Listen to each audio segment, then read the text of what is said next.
And like Jim said, I discovered Tandy Hills when I was in high school at Eastern Hills, which I grew up on the east side, then I moved away to the west side, then back to the east side.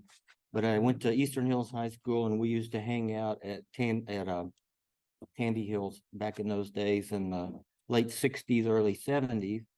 And but I knew nothing about plants or prairies. It was a field as far as I was concerned. Uh, but I discovered it was a good place to hang out with friends in high school. And it was years later that I was able to gain a better understanding. But I'm going to wait for my slide. Last time I was here in 2017 or so, some of these slides I showed, but the subject of stewardship at Tandy Hills it needs a little context, the history. So I was saying, I was preparing that campaign last year for Giving Day. I was trying to come up with something. This is always a reminder of why we work so hard to take care of Tandy Hills. It's just amazingly beautiful. And this is from this past year when we had a magnificent display of Indian blanket, unlike any I've ever seen. So this is a campaign idea that I was working on for Giving Day. And to me, all of these things are an example of stewardship in one form or another. But what got me started in all this was gas drilling or fracking, which I first heard about in 2004. This is actually one of the Tandy Hills being leveled, which the only gas well close to Tandy Hills right now is this one here. That was my inspiration at the time, and it came true. This is an actual scene from just west of Tandy Hills. Chesapeake Energy bought or leased this property and just leveled a hill that was like this, just flat as a pancake, to put the pad side on. So that was when I first heard about Tandy Hills being threatened, and that was the impetus for beginning the group Friends of Tandy Hills. This is right nearby from that same pad site. You can see nobody in their right mind would want this anywhere near their park or their neighborhood. That is, unless they got a check in the mailbox, which everybody in Fort Worth did pretty much. So we started this group in 2004 to try to bring attention to the fracking problems that was coming to Fort Worth quickly. We actually had an event in 2005. It was to draw attention and take our concerns citywide. Before that, it was kind of a neighborhood protest. So we had a little festival back in those days. This was our promotion at the time to draw attention. At that time in 2004, no one knew anything about gas drilling in Fort Worth as an urban thing. It was something that happened in West Texas or Saudi Arabia. These are some of the people that helped organize the group Friends of, Fort Worth Can Do back in those days. And then in 2020, we were able to purchase Broadcast Hill. And this is a picture. Some of those same people were there for that, which was kind of an amazing turn of events. The same property that we were protesting about in 2004 was Broadcast Hill, because Broadcast Hill was purchased by Chesapeake Energy in around 2005, I think, or 2004. They bought it from a Baptist church who owned the property. And so to have that come back to us 20 years later was just an amazing miracle. But to get the word out about our organization and what we do, is the key is communication. The newsletter, the website in general is the #1 tool we have to get the public's attention. Of course, our Facebook page has gotten quite popular over the years. A lot of people check it out. Even those nasty photographers who like to come and take pictures at Tandy Hills and stand in the wildflowers, they check it out regularly too. But one of the pillars of our organization in the beginning is community engagement. When we figured out we needed to help save Tandy Hills. We realized no one knows this place exists. Nobody, literally. They drive by it on 30 on their way to Dallas and see these trees growing over there, and they have no idea just how special it is. So we began Prairie Fest in 2006 in our front yard, right across the street from Tandy Hills. And we were crazy enough back then to have it a 2-day festival. And we had music and arts and dancing, and all of the major politicians in the area actually came to this and spoke, because I think the word was getting out about the fracking situation. We had Mark Vesey, the state senator, I think, and there's Lon Burnham, the House representative, Kathleen Hicks, who was the city council member of our neighborhood, and a few others came and gave speeches. And then just a few years later, we had Prairie Fest right across the street, and you can see it's grown quite a bit. It was an amazing thing we did. You know, what we talked about was awareness raising. If we're going to save Tandy Hills, we have to raise public awareness. First, make people aware it exists, and then let them know and make them become aware of just how incredibly special it was.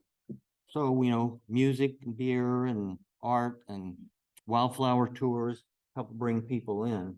And just prior to Prairie Fest, Suzanne helped lead tours of Tandy Hills with the local neighborhood association back probably in the early 2000s or before that. But it was kind of a low-key neighborhood thing, and in my estimation, we needed citywide interest to get people to really care about Tandy Hills and protect it, because fracking, as you can imagine, can do some serious damage. Here's John Snowden leading one of the wildflower tours at Prairie Fest. This is one of the early years, and one of the later years. You can see how the festival grew from a little thing in our front yard to this huge 120, 130 vendors. It was, this all happened so fast, it took us by surprise, to be honest with you. Another thing that we do to get the public engagement was connect up with the Fort Worth Astronomical Society. This is an actual picture of the early Fort Worth Astronomical Society right here when they first began. And this is taken in Fort Worth, I'm going to guess the 30s, maybe 20s.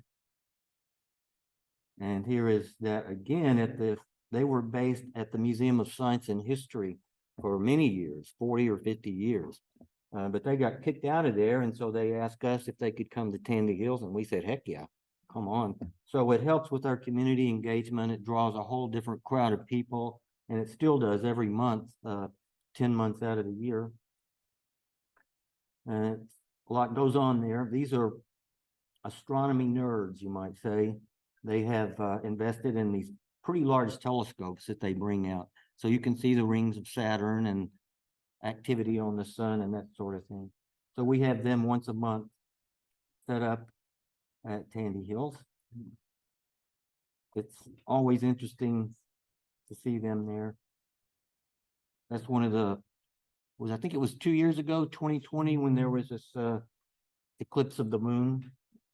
Incredible picture. And then about 15 years ago, we thought, let's have a New Year's Day event to get people out. No one ever goes anywhere New Year's Day. They go somewhere New Year's Eve. So come to Tandy Hills, work off your hangover if you have one. And so thousands of people have literally discovered Tandy Hills just so they could go exercise on New Year's Day. So that's been hugely successful. And of course, the weather is always an issue. As long as it's not raining, we have it. But usually it's frigid. And it's a little 3-year-old girl that participated a couple of years ago, and she's been back every year since. So we have all ages. And there's a group of hardy travelers. I think icicles are coming off of the sign. Yeah.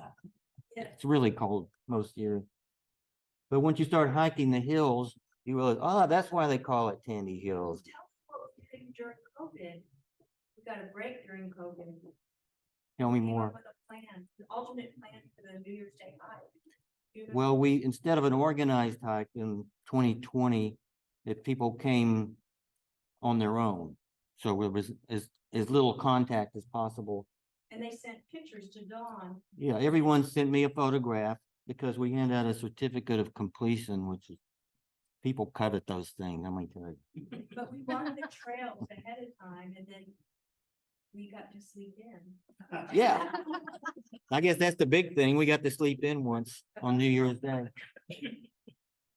One of the other pillars, I guess you could say, of stewardship for us is the Trout Lily Walk, which started out with a fellow named Jim Barnum. Some of you may recall, he was the local trout lily expert and an amazing guy in many other ways. He's a naturalist, master naturalist.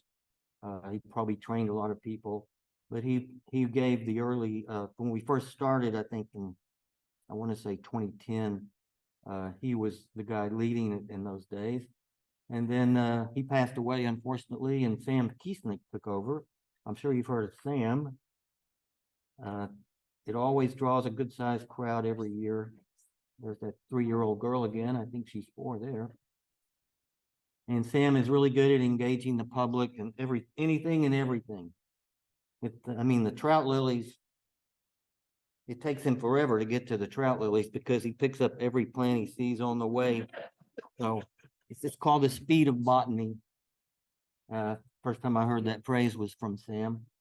And these are the kind of crowds we usually get for that. And that's usually in late February, early March, something like that. It's usually a chilly day and it brings out a good crowd just to see Sam and learn something new. About the same time we started that New Year's Day hike, we also started the Kids on the Prairie program in the association with Fort Worth ISD and Cross Timber Master Naturalist. And that went on for about 8 years. It was another way of raising awareness. I don't know how many thousands, several thousand kids. We paid for everything. We paid for the buses. We paid for their lunch, and all the kids were grouped in small groups of. We tried to keep it 10 or less, and each one had a master naturalist who would lead them on the hikes all over the park, and we had a study guide that they used to work with. This was an award-winning study guide that we used. And I have a bunch of pictures that look like this or even bigger. There were usually, 60 kids sometimes. It was an amazing, 4th grade mostly. We also brought in other groups, not just Fort Worth ISD, but private schools and even colleges.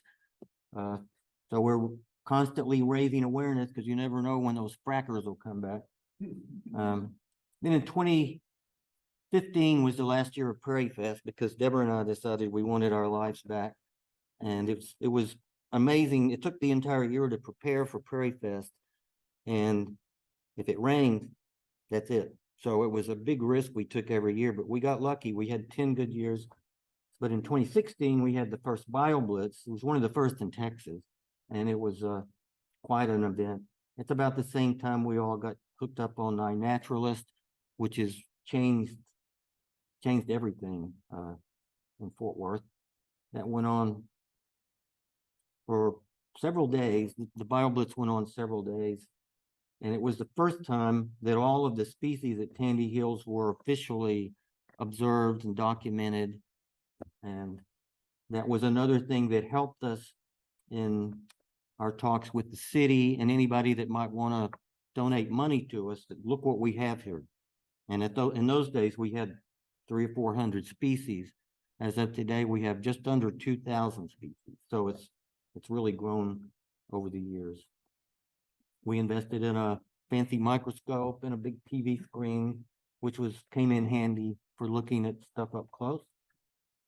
And that same day, we also had Mayor Betsy Price come out, and she participated in one of the first the Monarch Mayor's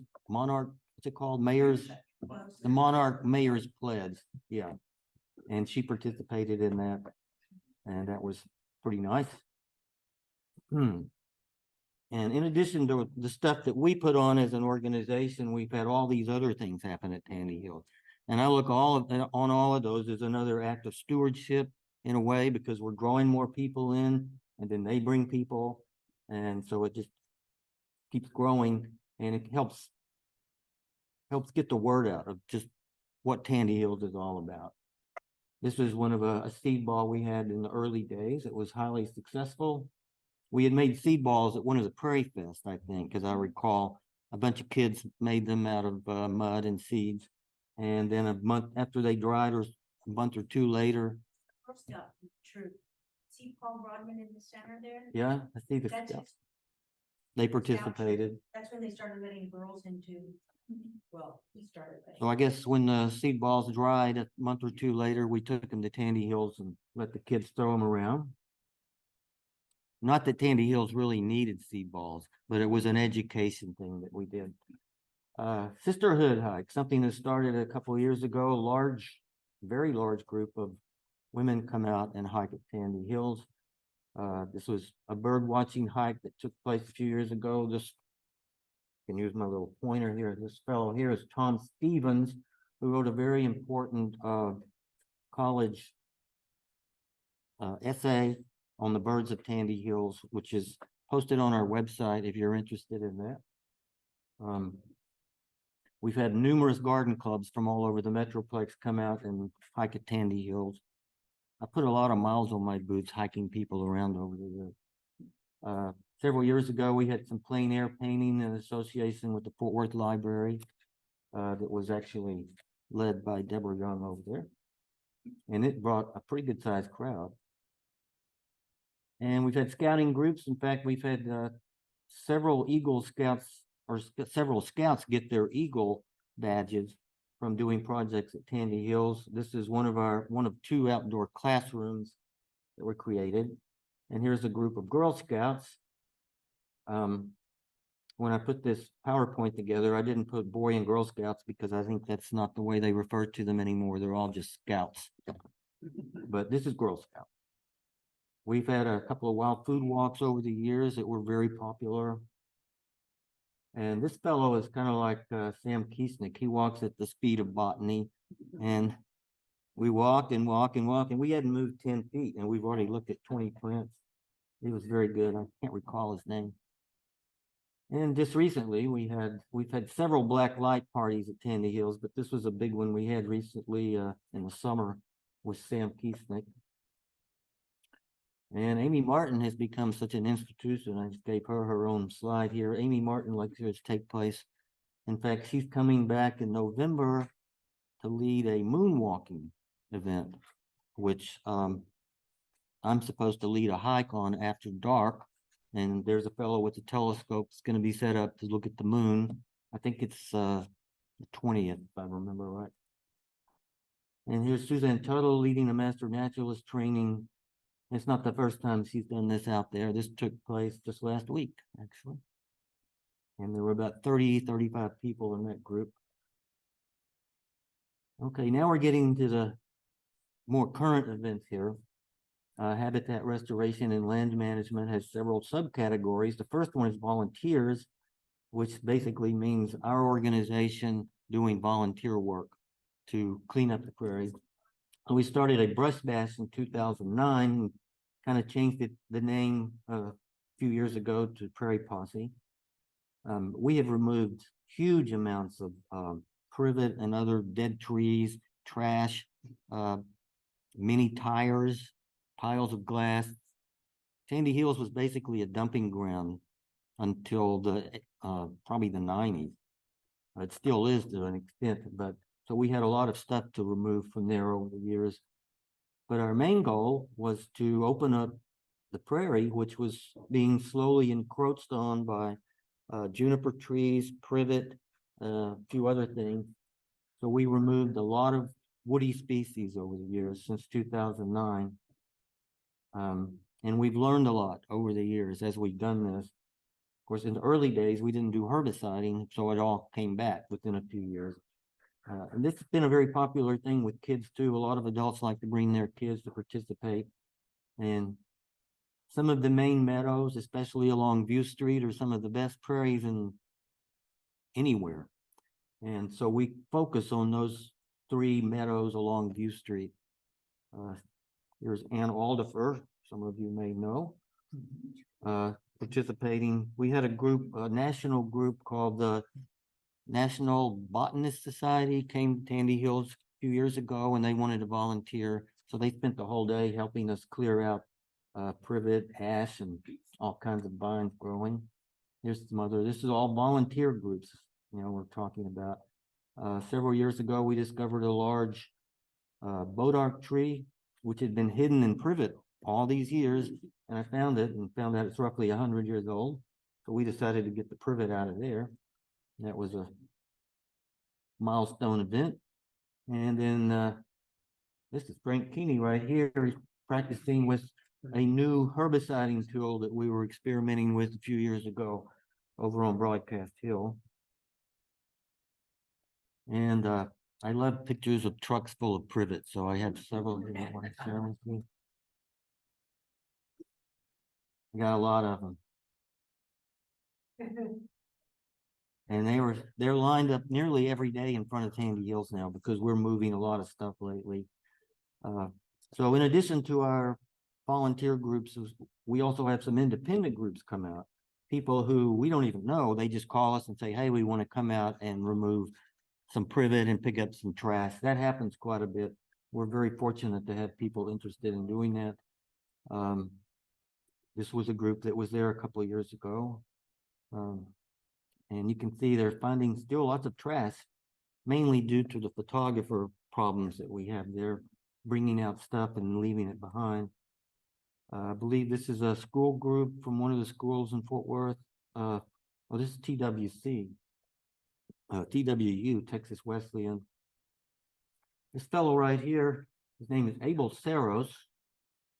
He's a TWU, and he works with this group called Upward Bound. Here he is many years earlier as a teenager. He took it upon himself when he was in high school to do a fundraising event for Kids on the Prairie. And he raised quite a bit of money, actually. And he participated in that and raised some money for us. And then he came back 15, 20 years later and brought that group that I showed you a minute ago. And they spent the whole day out there picking up trash. So we think that's great. That's like a boomerang you throw out that comes back. And that's not the first time that happened. Here's the Botany Society out there posing after that whole area was covered in privet when they started that morning. And here's another group from Texas Wesleyan that came out. This group was organized by this young woman here, Rose Munoz. That's Rose right there participating in Kids on the Prairie when she was in elementary school. And she came back 10, 15 years later to make a donation, so to speak, to Tandy Hills. So this is what I love best about this sometimes is when these people come back years later that we've helped understand by raising their awareness when they were much younger, and then they come back later to help out. I think that's great.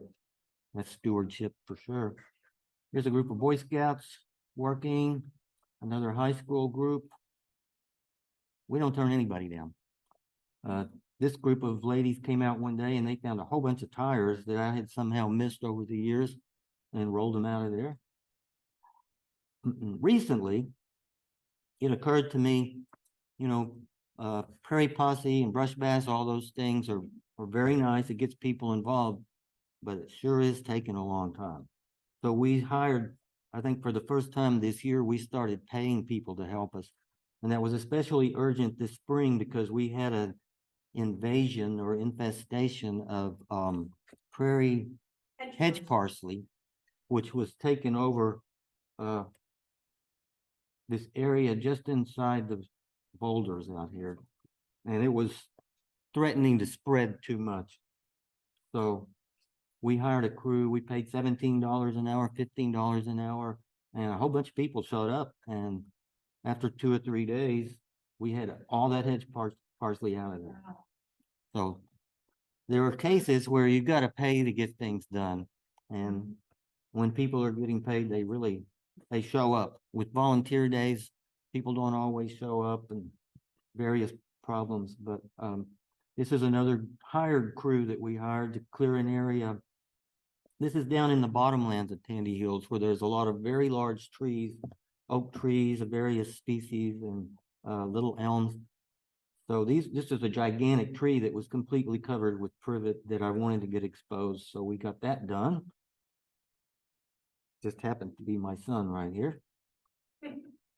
And his buddy who did a lot of hard work out there. This is another area they cleared. If you look on the left here, you've got this and this. This is a beautiful area of a new trail that's at Tandy Hills. So when they got through, it looks much better. And we've been doing a whole lot more of that since then. There's another before and after of the same tree. We're not trying to manicure Tandy Hills where it looks like Botanic Gardens. We still want the wild look, of course. But there's so much that needs to be done that we're just clearing as we can in select areas. Most of these areas are pretty special. Another thing this summer, we hired a crew. They call themselves the Three Amigos. They have done an amazing amount of work. They've probably done more work this summer than has been done at Tandy Hills in 20 years. And this is a view of one of the main trails along View Street here. As you can see, the trail is almost gone because these trees and privet keep taking over. That's pretty much what it looks like now. We've widened the space between the trail and the woods by about 10, 12 feet. So we've removed a huge amount of privet that was growing in there. And still doing it. With 220 acres, we got a long way to go. This will give you some idea of the quantity. We've been doing this times 5 or 10 every week since June, I think. So it's been very successful. And there's one of my favorite trucks picking up a lot of privet. You know, Prairie Fest went on for 10 years and we made money at Prairie Fest. And we saved that money. We put a chunk of it in a CD and we're still living off that money today. Even though we still get donations from various sources, Prairie Fest is what really helped us get the money to do what we're doing today. So the Three Amigos are getting paid by Prairie Fest. So if you bought a beer at Prairie Fest, congratulations, you helped pay for this here too. The big thing that happened too this year or late last year was the $150,000 grant from the North Texas Community Foundation Giving Day, basically.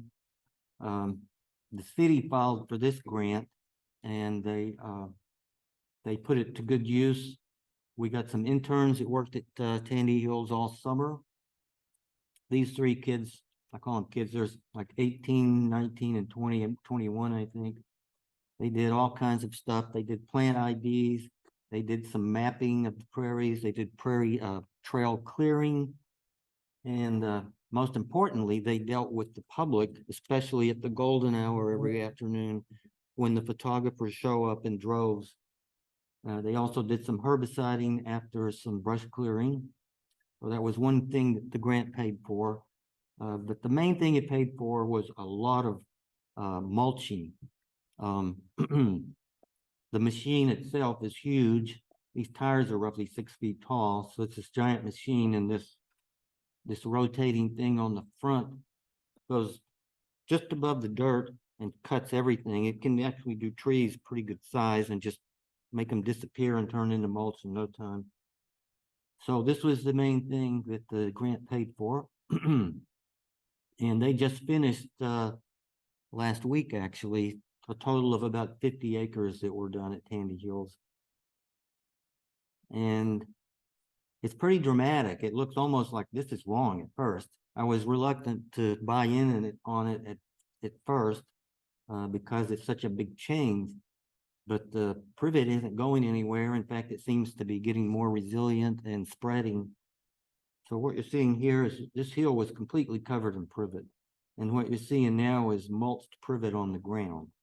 And then next spring, the plan the city has to deal with this is we're going to herbicide this as it sprouts next spring, which is you can imagine, a huge job. But they did a portion of it this year, this summer. It worked out pretty well.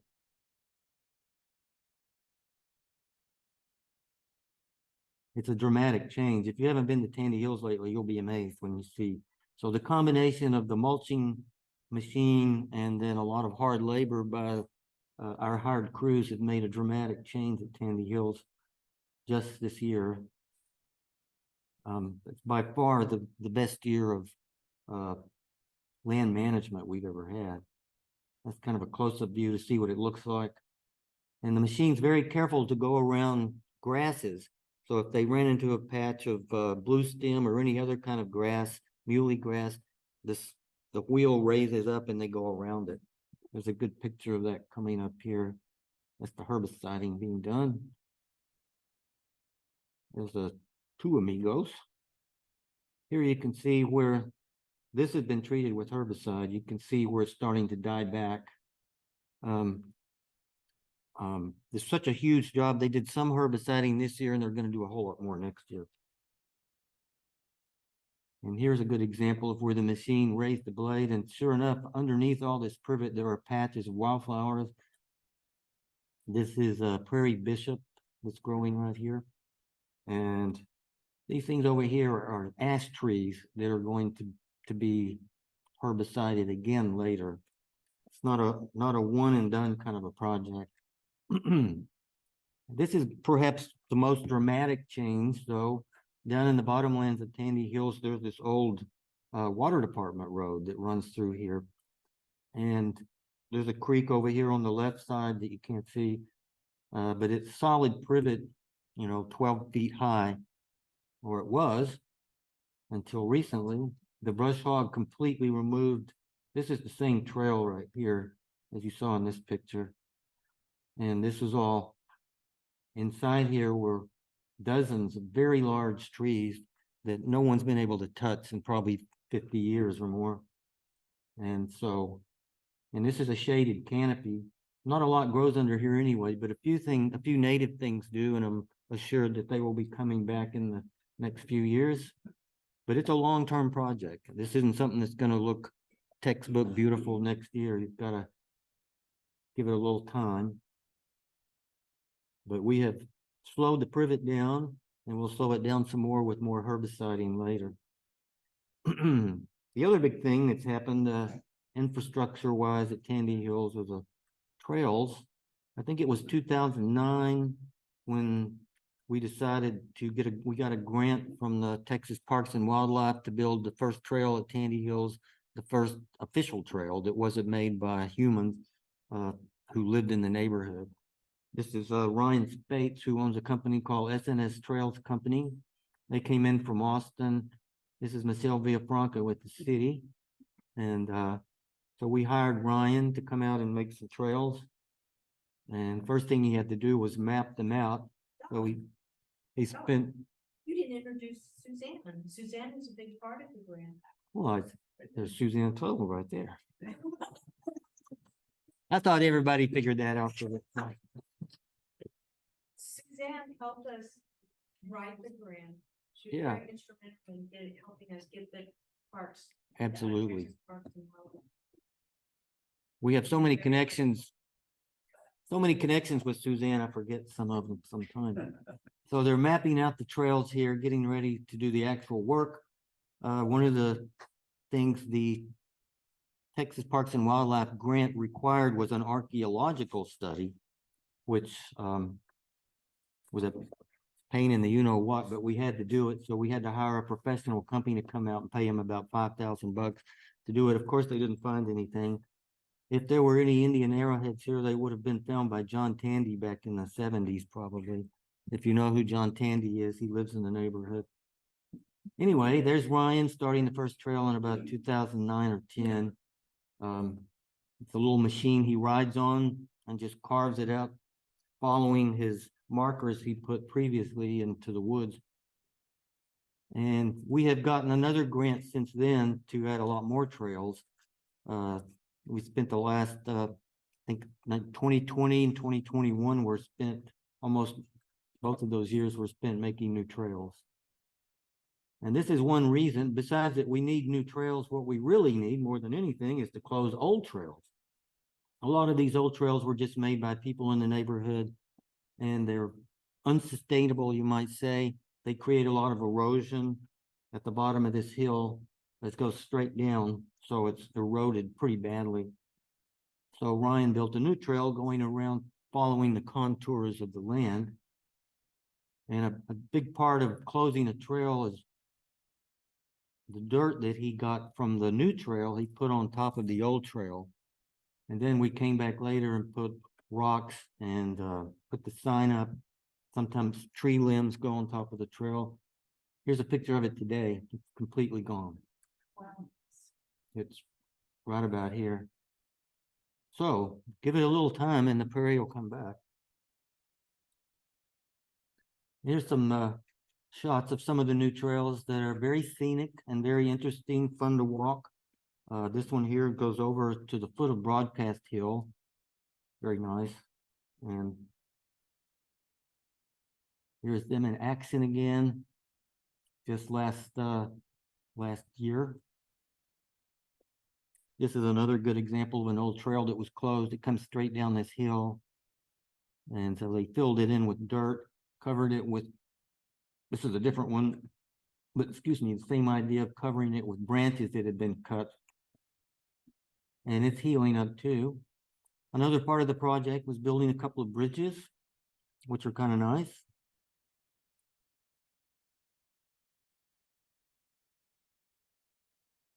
And in some areas, rather than, bridges are expensive. So in some cases, we just put limestone rocks on a more shallow creek bed. This is one of the trails I call the Sky Trail. Whoop. What did you do? I don't know what happened. Uh-oh. I swear I didn't do that. Oops.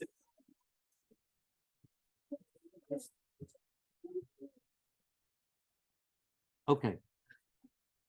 This is a Sky Trail. It's amazing. The view from here, you can see down in the privet forest that we mulched recently.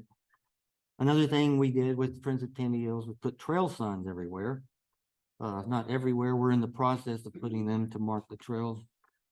Some of the other stuff that's been done in recent years, since the 70s, this post and cable fencing was put in the 70s by the local neighbors were up in arms because motorcycles were driving through. Of course, this didn't do much to stop motorcycles. And eventually it rotted and had to be replaced. So we got the city to bring out some giant boulders, which is good at keeping out cars, which was another problem. People were driving cars in here to dump stuff. So that was a big thing we had done in recent years. And I think it actually looks nice. I haven't heard anyone complain about the look of it. I think it's better than a post and cable fence by far. And it keeps out most people. And of course, we had to plant signs here and there with some of our volunteer efforts for trails and warning people, keep your vehicles out of here, basically. And this was another Eagle Scout project that we helped facilitate several years ago. Another outdoor classroom on the west side of the park. And I almost didn't put this slide in because it was about 5 years ago or so, we worked with the local American Institute of Architects, and as we started a contest to design a shelter for Tandy Hills. And they got about 30 entries. It was a big deal.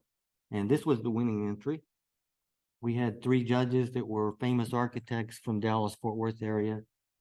But this is on the back burner. It hasn't been built yet because we need about $500,000 to build it, probably.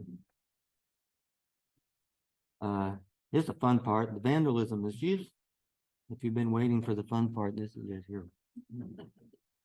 We've had a major problem, as you may have heard, at Tandy Hills with photographers.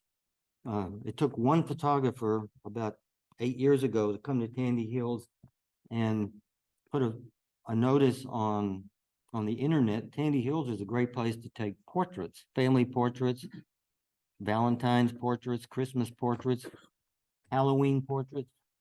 Next thing you know, we're inundated with people. This is a look at this trail prior to that photographer.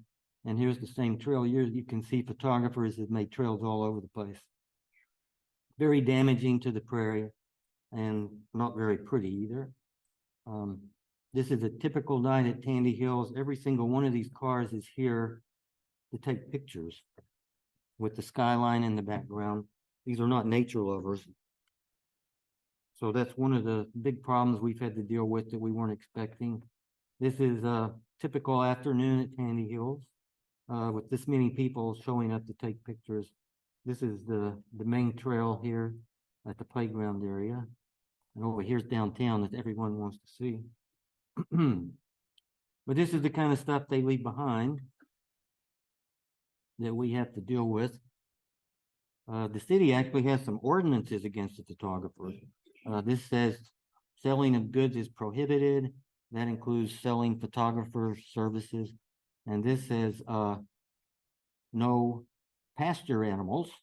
We have a major problem with pasture animals too, with people riding horses at Tandy Hills can do serious damage to our new trails that we created. That happens way too much.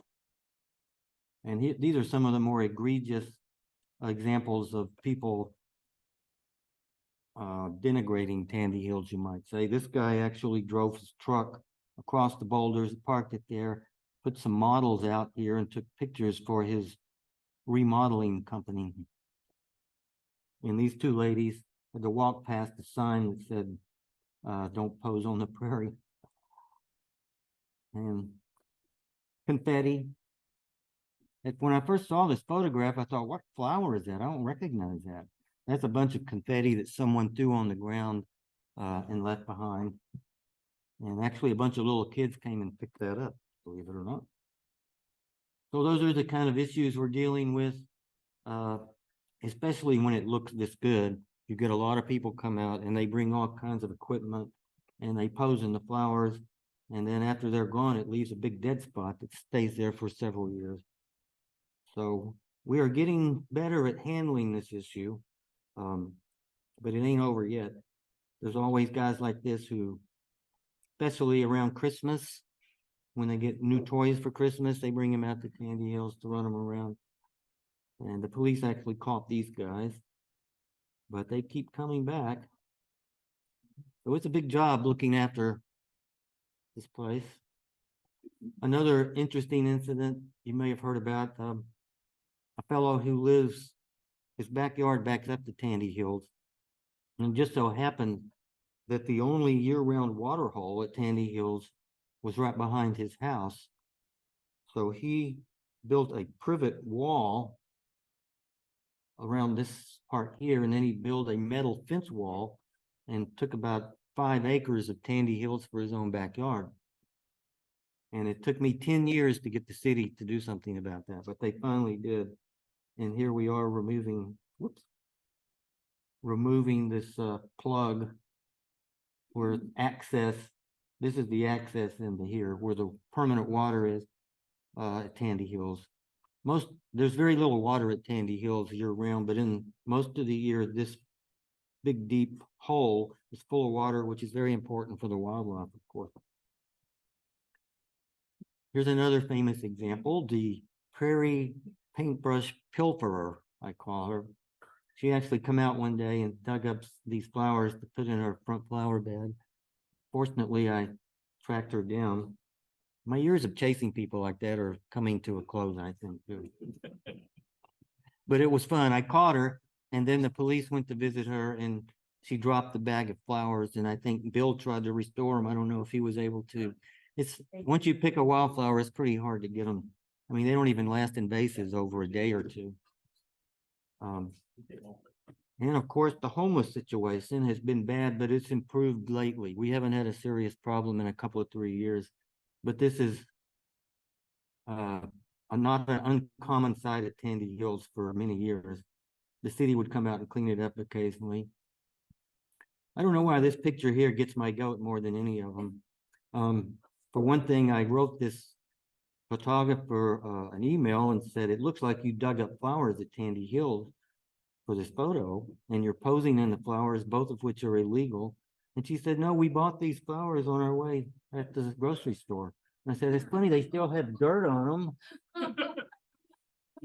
You can still see the root hairs on them. I don't think they sell them like that. So all of that turns me into this.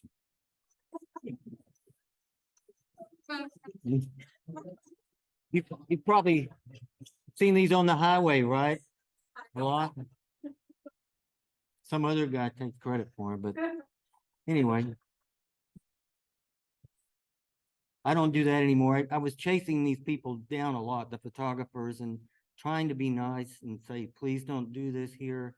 This is a very special area that we spent years protecting and taking care of, and they ignore me pretty much.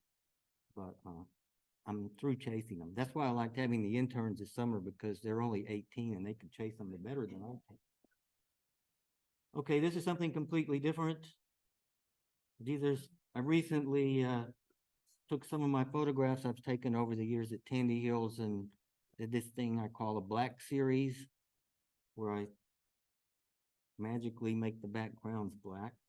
And it's amazing how well you can see the details with the background completely blacked out. I wanted to share a few of these with you.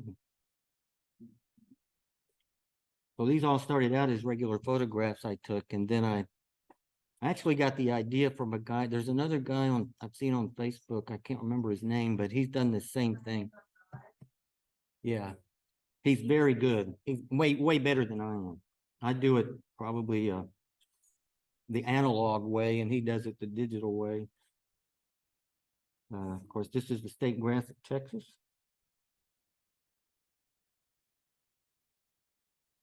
Eringo, which was barely bloomed this year because of the drought. We just had a few. So I have about 100 pictures that I've done this way, but I just brought a handful to share with you all tonight. It's more fun than looking at the prairie paintbrush pilferers.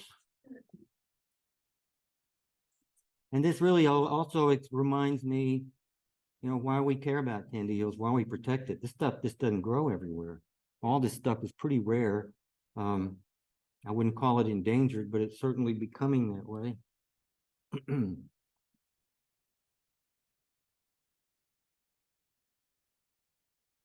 By the way, the onions are blooming at Tandy Hills right now, the fall onions. I think this is a Drummond's onion from the spring, actually. And another eringo. I'm crazy about eringo. And this was my latest promotional for Giving Day, which is a great thing to have around every September. Thank you very much.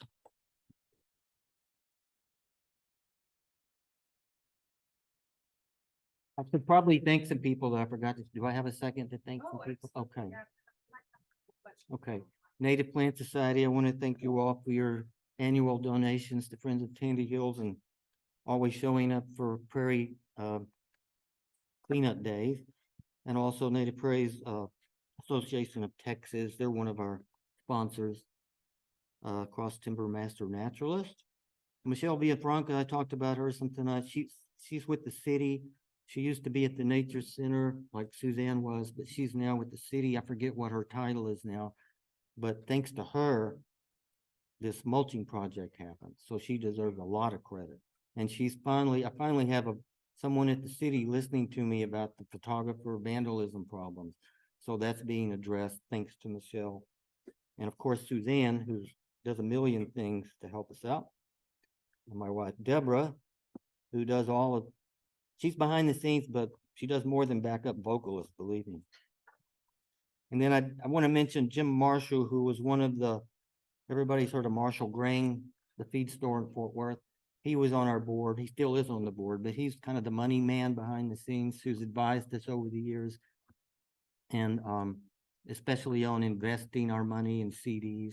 So he's made us a ton of money just by sending me an email. But he's also very instrumental in the whole organization over the years. It was Jim Marshall who said, you need to quit sending out these prairie notes willy-nilly, just when you feel like it. Send them out the first of the month, every month. So before I was just sending them out when I was inspired. But he said, do it on the first of the month. So I haven't missed one in 10 years or something. It's first of the month every time. So Jim Marshall's been very instrumental in the whole organization. So, questions? Yeah, and I'm gonna ask you the question, and then do you mind repeating it in the mic? Repeat the so they can question. Hear it. Yes, Mike. So who are the primary participants? This was when you were doing the education. NIBSA, Texas Master Naturalist Neighbors, our children whose school have been there. Gosh, that's a long So question. Who were the participants? Yes. You mean with the Kids on the Prairie thing? We had the Kids on the Prairie program, and who participated in that? Well, besides our friends at Tandy Hills, the way it worked is we met a woman named Kathy Cash who worked for Fort Worth ISD. And we went in her office one day and said, we'd like to pay to get some kids out for field trips at Tandy Hills. And I think she fell in love with me instantly. She wanted to marry me, I think. And I told her I was already married, but she was very serious. She said, this is just what I want. I've been needing this for years. So we then got together with Suzanne was there in the beginning, and she got us hooked up with the Cross Timbers Master Naturalist. So we had Fort Worth ISD, Friends of Tandy Hills, Cross Timber Master Naturalist, and then Ann Aldifer, who's now at River Legacy in Arlington. She was the director of Kids on the Prairie. So all those people came together, and then we had to work with the schools on paying for the buses and getting the buses there, getting the lunches there on time.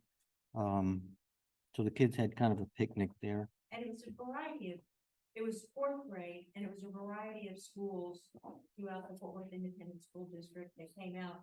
And mostly what it was, the kids that Kathy Cash said there's schools where kids go to Europe for ski vacations, and then there's schools where, you know, working class people. And that's the target that we were aiming at, not the, in, you know, the other schools, but the working class. And so we had all different kinds of kids, and they were all fourth graders.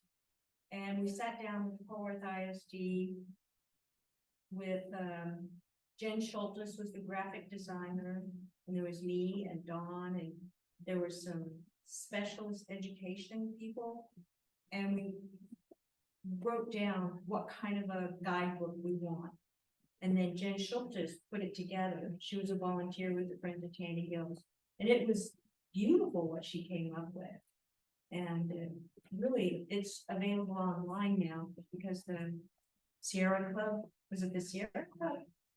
I'm not sure. The Sierra Club, No, the Sierra Club paid to have it renewed recently. yeah, to have it Updated. digitized and put on. That's right. That's right. And So it was a pretty large group of people, and it was a big operation to put on because they would bring out 8 or 10 busloads of kids, and we had to be ready when they came. We had to have our, you know, each leader of the Master Naturalist would take the first 10 kids and go off with them, and then the next 10, and they would scatter across the prairie. And there was usually a parent chaperone with Master. it was kind of like putting on Prairie Fest in a way. It was a big operation, and even though we don't do it anymore directly with Fort Worth ISD, we still do small groups like church groups and small schools, independent schools, private schools, church schools. We still do occasional tours when people ask us. And by the way, we ended up with 35 people on Zoom tonight. And then the other question we had is Tandy. I know it's not Radio Shack Tandy. Where is the name from? Yeah. Well, there was a Tandy family, not directly related, to Charles Tandy, who made Radio Shack a success. But there was a Tandy, we're talking about, they got a land grant back when this was all just open prairie before. Yeah, right after the Civil War, the Tandy, a family called Tandy, was able to get access. I don't know if they gave it to them or they bought it cheap, but it was a huge area. It goes all the way south towards Arlington, where TWU is now. That was part of their land grant. It was huge. So Tandy Hills was a small part of that. Whenever they create maps for official civic maps for the city or the county, they have to name lands, and they usually name it after somebody. So they named Tandy Hills, or named it the Tandy Land Grant, and that name stuck. And then when the city bought the land in 1960, they kept calling it Tandy, and somewhere along the line, it became Tandy Hills. I'm not sure about that, but there is still some descendants of that family that lived in Fort Worth, the Tandy family. One in particular, John Tandy, still lives in one of the family house that was built in the 1920s, about a block away from Tandy Hills. John's not living in Fort Worth at the moment, but the house is still there and the family's still here. But the Tandy family lost the land way before the city bought it. They probably lost it in the early part of the 20th century. That's when they lost it. So some other people owned it. It changed hands over the years, but it was still called Tandy Hills. Well, that's all the questions from chat. Do we have any questions from the room? Have you done invasive plant education in the surrounding neighborhood? Invasive plant education? In the surrounding neighborhood? You mean with the neighbors? Not directly. I mean, just anecdotally, I'll tell people if I talk to them when they say, "What the hell are y'all doing here? What are these piles of privet out here?" Then that gives me an opening to talk. Would you like to do that?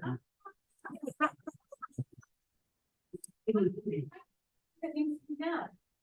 Yeah, You know where the privet came from, right? that's right. It came from the neighbors. Yeah, it came from the neighbors and birds, of course, to fly in. Yeah. And That's thinking in the next step, you spend all this money, and it's just gonna happen again in the future, people surrounding. well, our house and several houses along View Street are kind of getting the idea of our front yard looks just like Tandy Hills. Same plants grow there. We've been in trouble with the city a lot, but so far so good. They haven't arrested me yet. It came close a couple of times. And another couple of neighbors understand what's going on. You know, a lot of people learned by attending the early Prairie Fest when we had that, or in the Bio Blitz. People would come ask questions, and so we would explain, this is what we're doing here. We're trying to protect this. But you know, we live in a low income neighborhood when people have a lot bigger problems than worrying about privet. But that's a good idea, and I'm always looking for volunteers. I wanted to say that everything was great, but the pictures with the black background were amazing. Okay. Yeah, really wonderful. Thank you. Thank you. Thank you. Thank you. Thank you, Frank, for helping out. Any other, there's a question. What the city was doing to help you with vandalism and stuff, or the photographers at least? Because I know at some parks, like citywide parks departments have like a permitting process that photographers have to go through and sign like a thing, you know, behavior consent like thing, so they can get in trouble. There's some redress if they violate the terms. But I just wondered if that was. I'm not sure I understand exactly. You mean, Basically, if you are a professional photographer going out and taking subjects. okay, I'm with you now. Yes. If you have like gotten in trouble before, you're not allowed, and you get in trouble, if those, Mhm. like, if you enforce them, obviously, that I don't know if it's there, but. There is definitely a requirement to have a permit, Oh. and it's about $200 to take a picture there. So most people don't bother to do it. They just show up, and the word, you know, spreads on the internet. There's nobody there to enforce it. Don't worry about it. So we've been pushing the city to hire someone with the code department or an intern or an off-duty police officer, somebody to be out there in the evenings when the photographers show up and remind them, you have your permit. If not, we have a little citation for you, or at least give them a warning or remind them or, you know, educate them in some way. But the photographers are, they do what they want to do. You can tell them no and they'll find a way around it. But the enforcement has picked up a little bit.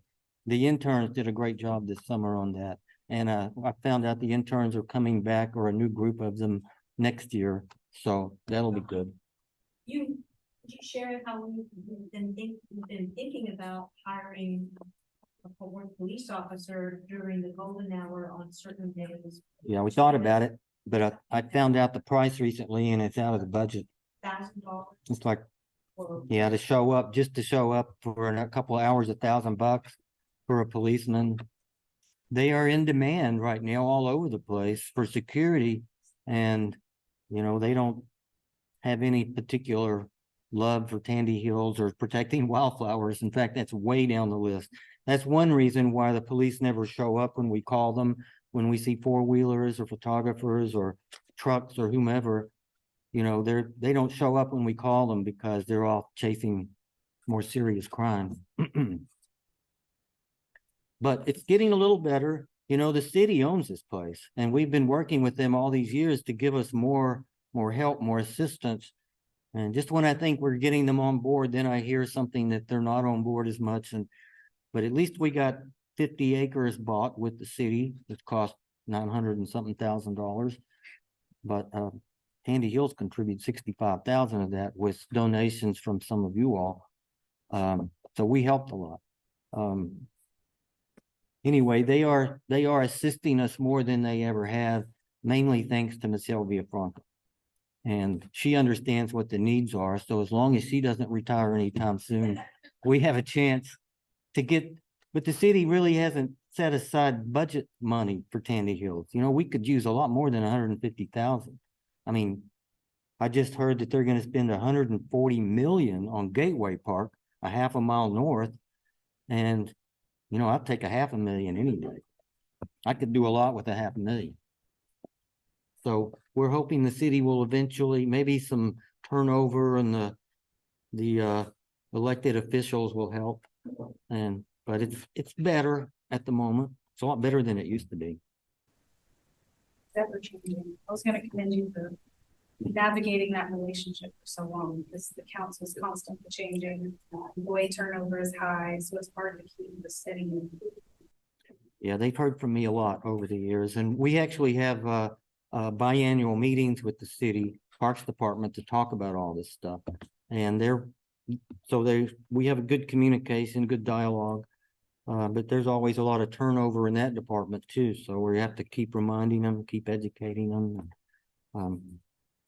In my mind, Tandy Hills should be protected exactly like the Nature Center, but it's not. We have 2,000 native species, or 2,000 species growing there, and it's extremely popular. It's right in the middle of the city. I mean, they should be protecting this place like Fort Knox, but they don't. So that's why we're pretty busy most of the time. Deborah and I spend, what, half our lives taking care of Tandy Hills at least.